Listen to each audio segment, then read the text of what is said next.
Consulta popular. Pregunta 1. ¿Está usted de acuerdo con que las Fuerzas Armadas realicen control de armas, municiones, explosivos y accesorios permanentemente en las rutas, caminos, vías y corredores autorizados para el ingreso a los centros de rehabilitación social? El abogado Carlos Sánchez menciona que existe una dinámica permanente de la delincuencia organizada que permite el tránsito de armas dentro de los centros de privación de libertad. La idea con esta pregunta es reforzar las facultades que tienen las Fuerzas Armadas de hacer el control de armas, porque actualmente, por cierto, sí las tienen, pero dependen de orden de autoridad competente, dependen de que se realice un operativo en conjunto con la Policía Nacional, con alguna autoridad judicial. En este caso, creo que la pregunta tiende a darle más libertad a las Fuerzas Armadas de forma autónoma para que hagan este control en el territorio nacional y específicamente cerca y dentro de las cárceles.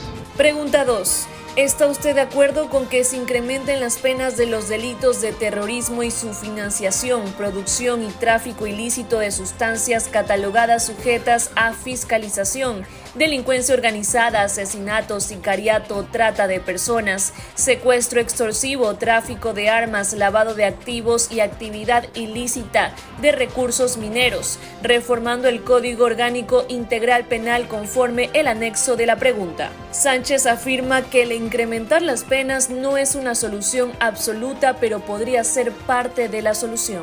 Otra de las realidades actuales es que con los beneficios penitenciarios que existen y las penas que existen, los delincuentes pues básicamente no temen delinquir, entran a las cárceles, cumplen parcialmente la pena y son puestos en libertad muy pronto.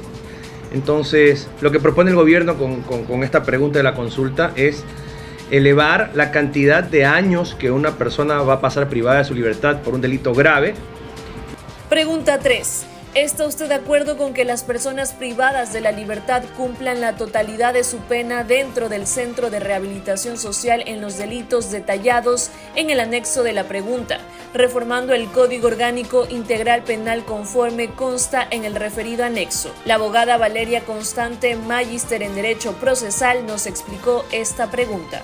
Es importante que la ciudadanía ecuatoriana entienda que existe dos tipos de régimen actualmente bajo el Código Orgánico Integral Penal, que es el abierto y el semiabierto, que básicamente en términos sencillos es que cuando una persona ha sido privada de su libertad tiene que cumplir X cantidad de tiempo que establece la ley para su pena, pero cuando cumple un porcentaje de esta pena puede aplicar a una medida para que lo que resta de la pena sea cumplida desde fuera, con medidas de garantías como prohibición de salida del país, presentación periódica, etc.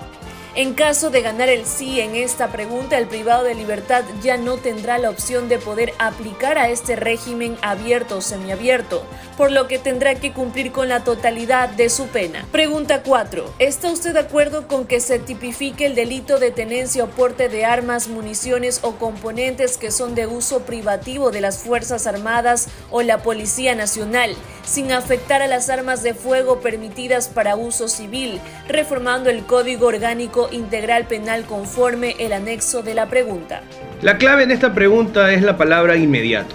Hoy en día existe la posibilidad de la incautación de las herramientas utilizadas para cometer el delito, entre ellas obviamente armas y demás, pero solamente podrán pasar al patrimonio del Estado ecuatoriano y a ser utilizados por el Estado ecuatoriano detrás de la imposición de una pena. La pena impuesta a la persona es la pena privativa de libertad, la pena impuesta a los bienes es el comiso. El comiso ya existe, pero la pena se impone al final del juicio, años hasta que un arma que ha sido incautada en un operativo pueda pasar al gobierno nacional. Lo que propone esta pregunta es que estas armas pasen inmediatamente, que han sido aprehendidas, incautadas, a uso del gobierno nacional. Pregunta 5.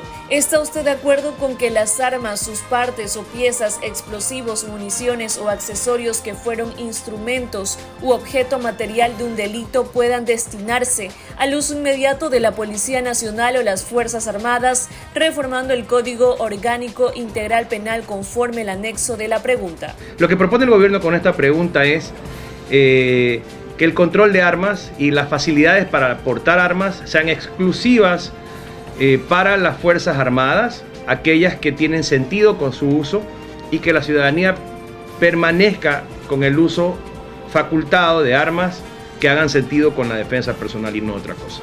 De esta manera se pretende otorgarle las armas de grueso calibre que fueron usadas en delitos a la Policía Nacional y las Fuerzas Armadas. Pregunta 6. ¿Está usted de acuerdo con que el Estado proceda a ser el titular propietario de los bienes de origen ilícito o injustificado, simplificando el procedimiento de la Ley Orgánica de Extinción de Dominio conforme el anexo de la pregunta? Con esta pregunta se busca simplificar el proceso legal para que el Estado pueda ser propietario de dinero en efectivo, bienes inmuebles, vehículos de alta gama pertenecientes a integrantes de grupos delictivos. Lo que propone esta pregunta es que la extinción del dominio, que es el derecho que se ejerce sobre las cosas, este derecho de tener algo y de usarlo, se traslade al Estado ecuatoriano mucho antes.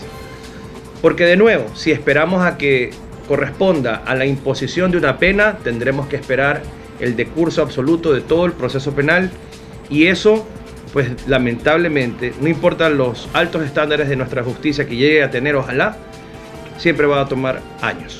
Para Última Hora Ecuador, Ámbar García.